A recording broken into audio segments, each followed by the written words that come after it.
दोस्तों, महात्मा बुद्ध कहते हैं शांति हमारे अंदर है, लेकिन हम अपने अंदर नहीं खोजते हैं। हम शांति को बाहर खोज रहे हैं, शांति को हम किताबों में खोज रहे हैं। हमारा मन चंचल है, हम अपने मन को स्थिर नहीं कर पा रहे हैं। हम एक दूसरे के जीवन में घुसे जा रहे हैं। फला आदमी क्या कर रहा है, उन्होंने तो इतना धन अर्जित कर लिया, उनके पास इतना धन हो गया, मेरे पास कुछ भी नहीं है। अगर मेरे पास गाड़ी हो जाता, घर हो जाता, तो मेरा जीवन सुखी हो जाता। और आदमी के पास जब गाड़ी हो जाता है, बंगले हो जाते हैं, तो वह सोचता है और इससे बड़ी अनंत इच्छाएं हो जाती है कि मेरे पास एरोप्लेन हो जाता, दुनिया का मैं सबसे अमीर आदमी बन जाता। तो मन कहाँ से शांत होगा? मन कभी शांत नहीं होगा, आपका मन अशांत ही रहेगा। अगर आप अपने मन को शांत कर लिए तो दुनिया का सारी चीज़ें आप हासिल कर सकते हैं। तो दोस्तों, आज हम आपको ऐसे ही एक जानकारी अर्जित होगी कि सबसे बड़ा ज्ञान क्या है, दुनिया का सबसे बड़ा ज्ञान क्या है। दुनिया का सबसे बड़ा ज्ञान अगर हम जान गए तो दोस्तों, हमारा जीवन सुखी जीवन हो जाएगा। मेरे जीवन में कभी कोई कष्ट ही नहीं आएगा। तो चलिए इसको हम जानते हैं एक कहानी के माध्यम से। एक समय की बात है, एक बहुत बड़े महात्मा रहा करते थे। वो बहुत बड़े ज्ञानी थे, बहुत बड़े विद्वान थे। उनसे दुनिया से कोई मतलब नहीं है, दुनिया में क्या हो रहा है उनसे कोई मतलब नहीं होता था। वो अपने जीवन में कभी किसी को शिष्य नहीं बनाए, और उनका यही एक उद्देश्य था, हम किसी को अपना शिष्य भी नहीं बनाएंगे, हम दुनिया के इस लफड़े में नहीं फंसना चाहते।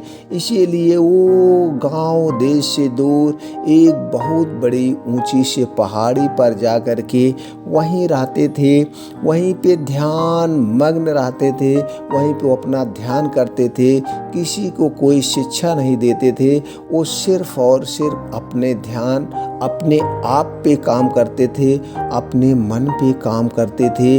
उनका एक ही उद्देश्य था कि सबसे पहले हमें अपने आप को जानना है, हम क्या है। वो अपने आप को जानते थे, इसीलिए कभी किसी को उन्होंने अपना शिष्य नहीं बनाया। वो लोग अभी लोगों में फिर दूर दूर तक चर्चाएं होने लगी। वो महात्मा तो बहुत ज्ञानी हैं, जो ऊंचे पहाड़ों पर रहते हैं, लेकिन वो किसी को ज्ञान नहीं देते हैं। अगर उनका ज्ञान हमें मिल जाता तो हमारा जीवन भी धन्य हो जाता, हम भी सुखी हो जाते। लेकिन वो कैसे उनसे ज्ञान लिया जाए? वो किसी से बात भी तो नहीं करते कि हमें उनसे ज्ञान मिल जाए। लोग इसी में परेशान थे। तो कुछ लोग तो यहाँ तक कहते थे वो जो महात्मा है बड़े घमंडी हैं, बड़े बिगड़ायल हैं, बड़े क्रोधी हैं। मतलब उनके खिलाफ तरह तरह की बातें होती थी। कोई तो उन्हें बहुत बड़ा ज्ञानी कहता था कि ज्ञानी है इसलिए नहीं बोलते थे। लेकिन अब वो क्या थे, वो अपने आप को खुद महात्मा ही जानते थे कि वो गुस्सैल हैं कि शांत मन के हैं, लेकिन उनका उद्देश्य अलग था। इसी तरह से काफ़ी दिन बीतने के बाद ऐसे एक लड़का उधर से गुजर रहा था। वो अपना घर बार छोड़ के जा रहा था ज्ञान की खोज में। हम ज्ञान अर्जित करना है, हमें दुनिया का सबसे बड़ा ज्ञानी बनना है। वो सबसे बड़ा ज्ञान क्या है जिससे हम दुनिया को जीत सकें, दुनिया को हासिल कर सकें। उसी ज्ञान की खोज में जा रहा था, और जाते जाते उसे उस महात्मा के बारे में पता चला कि जो महात्मा पहाड़ी पे रहते हैं, जो बहुत बड़े ज्ञानी हैं। वह धीरे उस महात्मा के पास पहुंचता है, अपना जो कपड़ा सब कुछ लिया है घर छोड़ के जा रहा था, उनके चरणों में पटक करके कहता है, गुरुजी आप हमें अपना शिष्य बना लीजिए, हम आपसे ज्ञान अर्जित करना चाहते हैं। हमने दूर दूर से काफ़ी दिनों से आपका नाम सुना है और आपसे हमें ज्ञान प्राप्त करना है। महात्मा कहते हैं, मैं किसी को शिष्य नहीं बनाता हूँ, मैं कभी किसी को शिष्य बनाया ही नहीं हूँ। फिर महात्मा थोड़ी देर सोचते हैं, और फौज में पढ़ने के बाद सोचते हैं, अब हम भी धीरे धीरे बूढ़े हो गए हैं, हमें अपने काम को पूरा करने के लिए, अपने अपनी जो हमारी डेली की दिनचर्या है, खाने पीने की व्यवस्था के लिए वो किसी न किसी की ज़रूरत पड़ेगी ही। अगर हम किसी को अपना शिष्य नहीं बनाएंगे तो हम आगे बूढ़े होते चले जा रहे हैं, हमारी उम्र ढलती जा रही है, तो कौन हमारी सहायता करेगा। इस वीरान पहाड़ी एरिया में हमें किसी न किसी के गुरु बनाना, वो शिष्य बनाना पड़ेगा। यही सोच करके उन्होंने उस लड़के को फिफ अपना बना लिया कि ठीक है, तुम्हें हम ज्ञान देंगे, तुम्हें क्या ज्ञान चाहिए। यह बातें सुन करके वह लड़का बहुत खुश होता है। लड़का फिर गुरु को प्रणाम करता है, हम धन्य हो गए गुरुजी कि आपने हमें शिष्य बना लिया, आप हमें ज्ञान देंगे। यह सोचकर महात्मा अंदर चले गए, कुछ नहीं बोले, सिर्फ इतना बोले ठीक है। अब ये लड़का मंजफ में पड़ गया कि हमें तो गुरुजी शिष्य बना लिए, अब हमें शिक्षा कैसे देंगे, अब हमें क्या करेंगे। सोच में इसी पड़ा रहा और महात्मा जी अंदर जाके लेट जाते हैं। फिर अगले दिन जब सुबह होती है, यह लड़का उठता है और महात्मा को प्रणाम करता है। प्रणाम करने के बाद महात्मा जी से कहता है, महात्मा जी अब हमें शिक्षा देना शुरू कर दीजिए, हमें भी शिक्षा ग्रहण करने आए हैं, हमें वो ज्ञान दे दीजिए जो दुनिया भर के किसी के पास वो ज्ञान नहीं है और आपके अंदर वो ज्ञान का भंडार है। मैं वो ज्ञान अर्जित करना चाहता हूँ जिससे मैं दुनिया का सबसे बड़ा विद्वान बन जाऊँ और दुनिया पे हम अपना राज करें, सब लोग हमारा मान सम्मान करें। यह कहकर कहता है। महात्मा जी कुछ नहीं बोलते हैं, महात्मा जी चले जाते हैं, अपना वो भी थोड़ी देर ध्यान लगाते हैं। ध्यान लगाने के बाद फिर अगला पहर होने वाला होता है, यानी दोपहर होने होता है। इधर उस लड़की को भूख भी लगी है और प्यास भी लगी है। फिर ये महात्मा के पास जाता है। महात्मा जी सुबह से शाम हो गई, दोपहर होने वाला है, अभी शाम हो जाएगी, आपने हमें ज्ञान नहीं दिया, आप हमें कुछ भी ज्ञान नहीं दिया, कुछ ज्ञान दीजिए। और अब हमें भूख लगने लगी है, हमें प्यास लगने लगी है, खाने पीने की कुछ व्यवस्था किया जाए। यह कहते हुए वह लड़का महात्मा के पास कह रहा है। फिर महात्मा उठते हैं और चल देते हैं, कहते हैं आओ हमारे पास। फिर जाते जाते कुछ दूर पर एक कुआं दिखता है और महात्मा जी उसे कहते हैं पानी निकालो। इस लड़की को प्यास से एकदम बेहाल था, इसको खूब प्यास लगी थी। यह कुएं से पानी निकालता है। कुएं से पानी निकालने के बाद अपने आप पहले पी लेता है, अपने आप पहले पी लेता है। पूरा जो पानी निकाला था, एक लोटा ये पूरा पी लेता है। फिर महात्मा जी कहते हैं पानी निकालो। फिर ये महात्मा जी के कहने के बाद पानी निकालता है और महात्मा जी से पूछते हैं कि जो तुमने पानी पिया था और इस पानी में क्या अंतर है।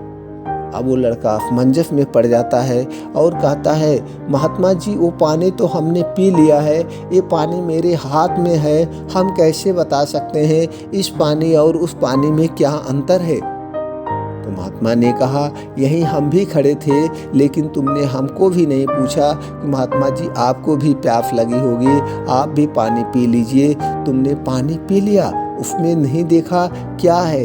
यही आदमी की जो है कमी है।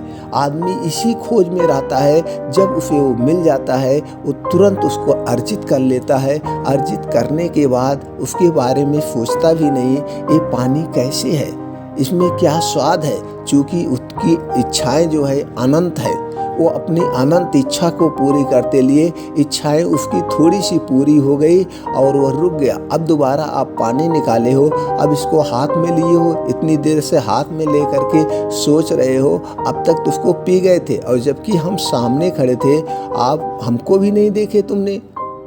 अब वो लड़का सोचा हाँ महात्मा जी हमने तो पी लिया, हमको बहुत ज़ोर से प्यास लगी थी, भूख भी लगी थी, हमने पानी निकाला और पी लिया। यही महात्मा जी कहते हैं यही तो है।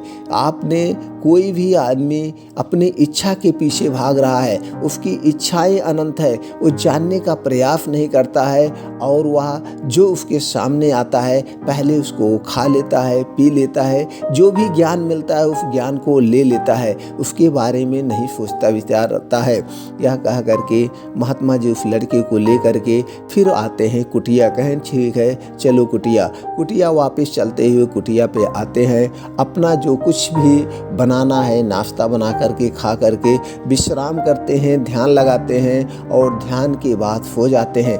यह लड़का देखता है महात्मा जी अपने दिनचर्या में कभी भी कोई कमी नहीं कर रहे हैं। अपने समय से वो ध्यान लगाते हैं, अपने समय से योगा करते हैं और जितनी बातें होती हैं उतना 100 बात में एक ही बात कहते हैं, बाकी फालतू के नहीं बोलते हैं। ये लड़का सोचता है अगर महात्मा जी ऐसे नहीं हमें बोलेंगे तो ऐसे क्या ज्ञान देंगे हमें। काफ़ी दिन ऐसे बीत गया। फिर वो कुटिया में रहता था और महात्मा जी से कुछ नहीं बताते थे। महात्मा जी अपने ध्यान में लगे रहते थे। जब भी वो खाना खाते थे, खाना खाने के बाद खाली होते थे, बस अपने ध्यान में लीन हो जाते थे। यह लड़का सोचा मैं गलत जगह आ गया हूँ, अब लगता है हमें यहाँ पे ज्ञान नहीं मिल पाएगा। लेकिन फिर अग से सोने के बाद फिर सो जाता है। अगले दिन सुबह होती है, फिर यह महात्मा के पास जाता है। महात्मा के पास कहता है महात्मा जी काफ़ी दिन हो गए आपके साथ हमें रहते हुए, आपने हमें कोई ज्ञान नहीं दिया है, आप हमें कोई ज्ञान तो दीजिए। अब यह सोच करके फिर महात्मा कुछ नहीं बोलते हैं और वह चले आते हैं चलो मेरे साथ। फिर चलते चलते फिर उसी कुएं पे पहुंचते हैं और कुएं से इस लड़के को पानी निकालने को कहते हैं। अब ये लड़का सुबह से कुछ नहीं खाया है, इस चलते हुए रास्ते में इसको प्यास भी लगी है। अब ये कुएं से झट से पानी निकालता है और पानी पी जाता है। पानी जब पी जाता है फिर महात्मा जी कहते हैं फिर पानी निकालो, आपने हम यहीं खड़े थे, फिर हमें तुमने पानी नहीं पूछा, हमको भी प्यास लगी है, हमको पानी क्यों नहीं दिए। फिर वो लड़का दोबारा पानी निकालता है और पानी निकाल करके महात्मा को जो है कहता है लीजिए पीजिए। महात्मा जी नहीं पीते हैं, कहते हैं तुम कुएं में देखो कुछ है कुएं में। वह लड़का जब कुएं में देखने जाता है तो महात्मा देखते हैं, वो लड़का सोचता है कहीं महात्मा जी हमें इसी में ढकेल ना दे। वो कहता है महात्मा जी आप इस कुएं में हमें क्यों ढकेलना चाहते हैं। महात्मा जी कहते हैं मैं तुम्हें कुएं में नहीं ढकेल रहा हूँ, मैं तुम्हें कुएं में दिखा रहा हूँ, देखो कुएं में क्या है। वह लड़का उस कुएं में देखता है और कहता है इसमें तो जानवर मरे हैं, कीड़े मरे दिख रहे हैं। तो महात्मा जी कहते हैं अब पानी में अंतर बताओ, जो तुमने पानी पिया था इस पानी में क्या अंतर है। लड़के ने कहा वो तो पानी हम पी लिए थे, लेकिन इस पानी का हम बता सकते हैं, तो बताओ। वो लड़का सूंघता है, कहता है कि इस पानी में गंध आ रही है। तो महात्मा बुद्ध कहते हैं, वो महात्मा कहते हैं कि यही तो अंतर है। अब तुमने पहले प्यास जबरदस्त लगी थी, तुमने पानी को पी लिया, अब जब आपको हम दिखा दे रहे हैं उसमें देखो कीड़े मरे हैं, जानवर मरे हैं, पानी में बदबू आ रहा है, तब आप कह रहे हैं कि उसमें बदबू आ रहा है। अब ये लड़का कॉपी निकालता है, पेन निकालता है और ये बातें वहाँ पे नोट करता है कि हमने क्या हुआ है और कल हमने क्या सीखा था। तो महात्मा कहते हैं यही आदमी की फिर होती है, यही आदमी की सोच होती है। आदमी हड़बड़ाहट में सब कुछ कर लेता है और जानने की उसकी इच्छाएं अनंत हैं को हम कितना जान लें, कितना ज़्यादा से ज़्यादा जान लें, हम कितना ज़्यादा धन अर्जित कर लें, हम अपने जीवन में भागते रहते हैं, हमेशा धन के पीछे भाग रहे हैं और लालच में है, ज़मीन जायदाद हम कितना एकत्रित कर लें, लेकिन अपने मन को आदमी नहीं जान पाता है। और आदमी जब तक अपने मन को नहीं जान पाएगा वो दुनिया को नहीं जीत सकता है। फिर महात्मा वहाँ से वापस अपने कुटिया में आते हैं। कुटिया में आने के बाद खाना नाश्ता बनता है, खाना पीना खाने के बाद वो अपने ध्यान में लीन हो जाते हैं। ध्यान में लड़का भी आता है। अब धीरे धीरे ये भी सीख चुका था कि गुरुजी महात्मा जी कैसे कब उठते हैं, कौन सा ध्यान करते हैं, ये भी सीख चुका था। अब यह लड़का भी आया गुरुजी की तरह, अपने महात्मा की तरह अपना ध्यान वन करके सो गया। फिर सुबह उठता है, ये सोचता है कि आज काफ़ी दिन हो गया हमें गुरुजी के साथ रहते हुए, आज हम गुरुजी से वह ज्ञान हासिल ही कर लेंगे जो गुरुजी हमें नहीं बताए हैं। अब गुरु जी का क्या भरोसा, कब तक ये जिंदा रहेंगे, इनकी उम्र ढल चुकी है, ये कभी मर सकते हैं। पता लगा कि अचानक अगर मर भी गए तो ज्ञान अधूरा रह जाएगा, वो ज्ञान मिल नहीं पाएगा जिस ज्ञान की खोज में हम निकले हैं। तो फिर वो ज्ञान हम कैसे दुनिया को बताएंगे। हमें गुरु जी से वो ज्ञान लेना ही लेना है जो हम पूरी दुनिया को बता सकें। अब यही सोच करके चलिए आज हम वो ज्ञान गुरु जी से लेकर ही रहेंगे। यह उठता है और गुरु जी के पास जाता है, गुरु जी को प्रणाम करता है और कहता है, गुरु जी आज हमें आप वो ज्ञान दे ही दीजिए। हम काफ़ी दिन से आपके साथ हैं, हो सकता है आपकी उम्र ढल गई है, कब आपके साथ कोई ऐसी घटना घट जाए और आप ये दुनिया छोड़ के चले जाएं और हमें वो ज्ञान न मिल पाए। यह गुरुजी सोच करके फिर नहीं गुरुजी बोलते हैं, मौन रहते हैं, बोलते नहीं, आगे बढ़ जाते हैं, दूसरी जगह जा करके अपना ध्यान करने लगते हैं। अब ये लड़का यहाँ पे नोट करता है कि जब भी हम गुरुजी से कोई बातें पूछते हैं तो गुरुजी हमें कोई जवाब नहीं देते हैं, मौन धारण कर लेते हैं। इसका मतलब दुनिया का सबसे बड़ा ज्ञान क्या है, मौन है। या नोट कर लेता है। फिर वह गुरुजी के पास जाता है, प्रणाम करता है।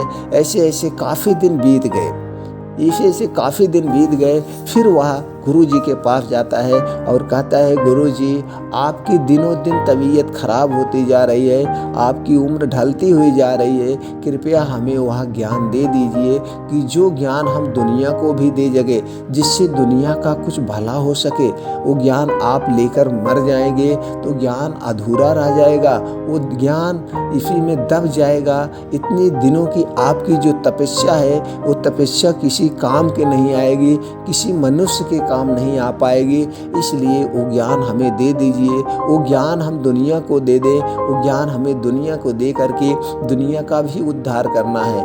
यह कहते हुए फिर ऋषि जी नहीं बोलते हैं, ध्यान में लीन हो जाते हैं। अपने ध्यान में लीन होने के बाद थोड़ी देर बाद फिर मौन धारण से टूटते हैं और कहते हैं, तुम्हें तुम्हारे प्रश्नों का उत्तर मिल गया होगा। उस लड़के की अब धीरे धीरे समझ में आ रहा है कि गुरुजी से जब भी हम कोई प्रश्न करते थे, गुरुजी से जब भी हम कोई सवाल पूछते थे, किसी ज्ञान की बातें पूछते थे तो गुरुजी मौन हो जाते थे। शायद लगता है वह दुनिया का सबसे बड़ा ज्ञान मौन ही है। तो गुरुजी इसकी तरफ, लड़के की तरफ देखकर मुस्कुराते हैं, तुम्हें तुम्हारे प्रश्नों का, तुम्हें तुम्हारे सबसे बड़े ज्ञान मिल गया होगा, ज्ञान का भंडार मिल गया होगा। तो फिर वह लड़का कहता है, गुरुजी क्या दुनिया का सबसे बड़ा ज्ञान मौन ही है? गुरुजी मुस्कुराए, हाँ, जो आदमी मौन होकर के जीवन में हासिल कर सकता है वह चंचल दिमाग से चिल्ला करके नहीं हासिल कर सकता है। जो आदमी मौन कर धारण करता है वो अपने सांसों पर काम करता है, वह अपने शरीर पर काम करता है। आप 5 मिनट मौन धारण करके बैठ जाइए, अब आपके चारों तरफ चिड़िया की चहचहाट, पंछियों की शोरगुल, पंछियों की आवाज़ें, मीठी मीठी आवाज़ें आएंगी, हवाओं की प्यारी प्यारी झोंकें आएंगी और आपके मन को तरोताज़ा कर देंगी, आपके मन को शांत कर देंगी और आप अपने आप में जीने लगोगे। जिस दिन जो आदमी मौन को धारण कर लिया वो दुनिया पे विजय हासिल कर लिया। अपने आप को मौन करिए, अपने आप को ध्यान में लीन करिए। जब आप अपने आप को ध्यान में लीन करेंगे आप गहराई में जाएंगे, अपने अंदर जाएंगे, अपने सांसों पर काम करेंगे। जब आप अपने सांसों पर काम करना शुरू कर देंगे तो आपके अंदर वो शक्ति आ जाएगी कि जो शक्ति से ज्ञान मिलता है, आपकी वो सारी चीज़ें ज्ञान हासिल हो जाएगी, सारी शक्तियाँ आपके अंदर समाहित हो जाएगी जिसकी खोज में आप निकले हो। तो इसलिए मौन को धारण करिए। आज दुनिया में वही आदमी विजय हासिल कर सकता है, उस आदमी के पास कोई दुश्मन नहीं होते हैं जिसके अंदर मौन होता है। दुनिया का सबसे शक्तिशाली शब्द मौन है, दुनिया का सबसे बड़ा ज्ञान मौन है। यह लड़का समझ चुका था, महात्मा इसे बता चुके थे कि जाओ बेटा तुम दुनिया को बताओ कि मौन धारण करो, अपने सांसों पर काम करो, अपने मन पर काम करो। जिस दिन आप मौन का धारण कर लोगे, अपनी सांसों पर काम करना शुरू कर दोगे, अपने मन पर विजय प्राप्त कर लोगे, उसी दिन तुम्हें दुनिया की सारी सुख शांति, सारी शक्तियाँ तुम्हारे अंदर समाहित हो जाएगी। तुम्हें कभी कोई कष्ट ही नहीं होगा, तुम्हारा जीवन खुशियों से भर जाएगा, तुम्हें कभी कोई किसी चीज़ में हरा नहीं सकता। अब उस लड़की को समझ में आ गया कि दुनिया का सबसे बड़ा ज्ञान क्या है? मौन है।